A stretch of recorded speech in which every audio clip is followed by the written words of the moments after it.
I and two other friends were sitting around a campfire late one night, cooking hot dogs and talking.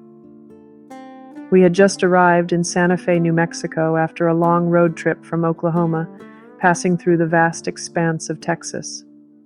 Exhausted from the journey, we were grateful to be staying with our friends, Ted and Rosemary, at their cozy desert home. As the night grew darker and the stars began to shine brighter in the clear sky, I excused myself from the campfire for a small walk. I walked a short distance away from the group, finding a quiet spot to enjoy the sight alone. It was then that I noticed a peculiar sight in the distance, a large, bright orb hovering above the ground. Initially, I thought it might be my eyes playing tricks on me, or perhaps a distant car headlight. But as I focused my gaze, I realized that it was something far more unusual. The orb emitted a soft, pulsating glow that seemed to beckon me closer. Intrigued, I cautiously approached the mysterious object. As I drew nearer, I noticed that the orb was not alone. There were several smaller orbs scattered around it, creating an eerie and mesmerizing display. I stood there for a bit, transfixed by the strange scene before me. The orbs seemed to dance and swirl in a hypnotic pattern, and I found myself wondering about their origin and purpose. Were they some sort of natural phenomenon, or could they be something stranger?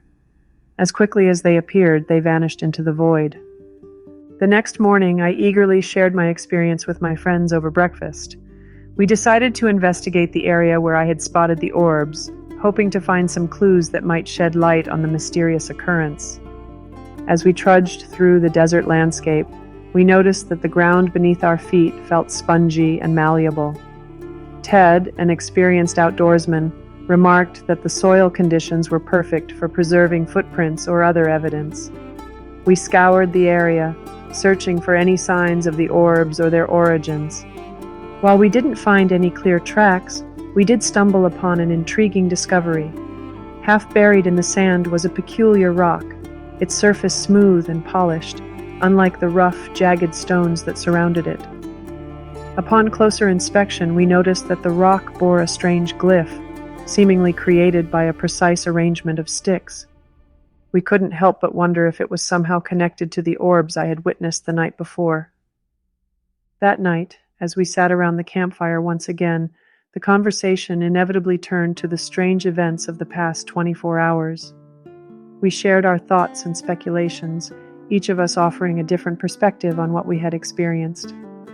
I found myself particularly drawn to the idea that the orbs might be some sort of energy source, perhaps even a portal to another dimension.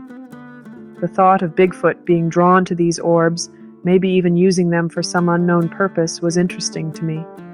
As the night wore on and the flames of the campfire began to dwindle, I couldn't resist the urge to take another look at the spot where I had seen the orbs.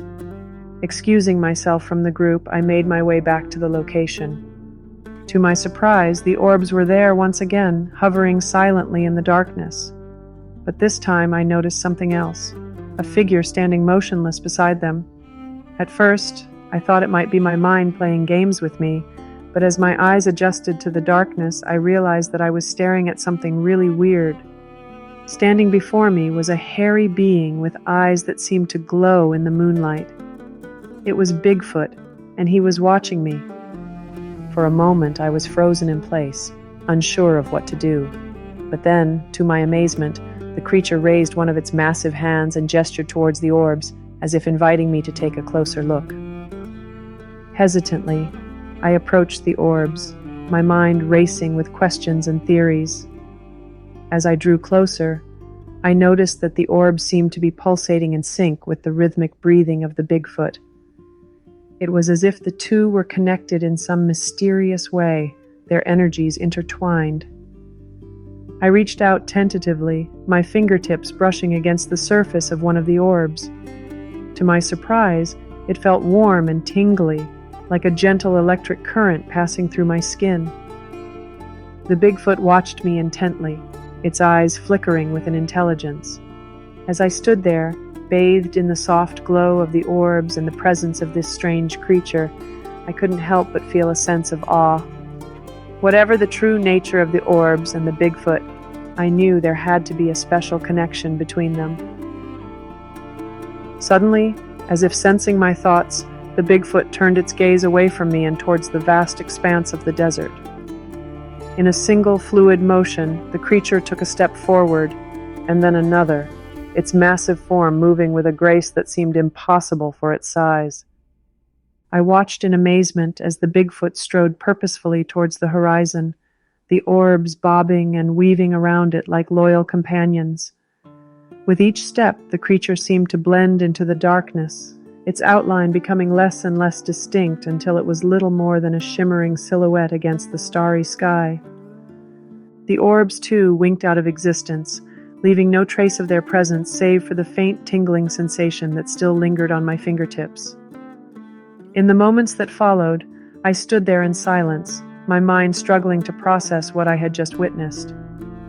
I scanned the ground around me, searching for any sign of the Bigfoot's passage, a footprint, anything that might prove that I hadn't just imagined the entire encounter. The next morning, my friends and I continued to investigate the area, searching for more clues and evidence of the strange phenomena we had encountered.